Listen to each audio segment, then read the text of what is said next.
नव वर्ष की पार्श्वभूमि पर पुलिस विभाग द्वारा कई कड़े कदम उठाए गए हैं, जिसमें यातायात नियमों का उल्लंघन करना, साथ ही शराब पीकर वाहन चलाना आदि के संबंध में लगातार कार्रवाई को अंजाम दिया जा रहा है। तो आइए सुनते हैं इसके संदर्भ में यातायात पुलिस निरीक्षक प्रवीण कुमार पाटिल ने विस्तार पूर्वक क्या जानकारी दी।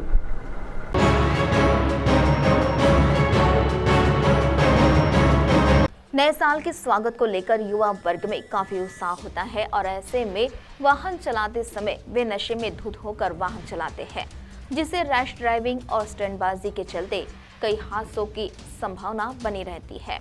और इन्हीं हादसों पर रोक लगाने के लिए यातायात विभाग की ओर से एक विशेष मुहिम चलाई जा रही है, जिसमें नियमों का उल्लंघन करने वालों पर किस तरह से कार्रवाई की जाएगी, यह बताते हुए यातायात पुलिस निरीक्षक प्रवीण कुमार पाटिल ने और इस संबंध में क्या कहा, आइए जानते हैं। नवीन वर्षाच्या पार्श्वभूमीवरती बरेचसे नागरिक हे अति उत्साहामध्ये मद्यप्राशन करतात आणि रस्त्यावरती वाहन घेऊन येतात। याच्यामध्ये अपघात होण्याची शक्यता असते आणि सामान्य नागरिकाचा किंवा निष्पाप नागरिकाचा यामध्ये बळी जातो। आमचा असा प्रामाणिक प्रयत्न आहे की अपघात झाले नाही पाहिजेत आणि त्याच्यासाठी आम्ही मोहीम लावलेली आहे, ज्याच्यामध्ये जे तरुण वर्ग आहे जे बुलेट घेऊन रस्त्यावरती येतात आणि कर्णकर्कश आवाजात सायलेन्सरचा आवाज काढतात, अशाही लोकांवरती आम्ही कारवाई करतोय।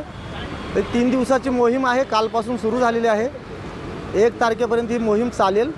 याच्यामध्ये जे लोक याचं उल्लंघन करतील, समजा ड्रंक अँड ड्राईव्हमध्ये कोणी सापडलं तर त्याला 10,000 पर्यंत कोर्टामध्ये दंड आहे, त्याच्यावरती खटला दाखल करण्यात येईल। आणि जे बुलेटचे सायलेन्सर आहेत ते आमच्याकडे जप्त केले जातील, त्याची गाडी जप्त केली जाईल आणि ते सायलेन्सर नष्ट केले जातील आमच्याकडे जमा करून।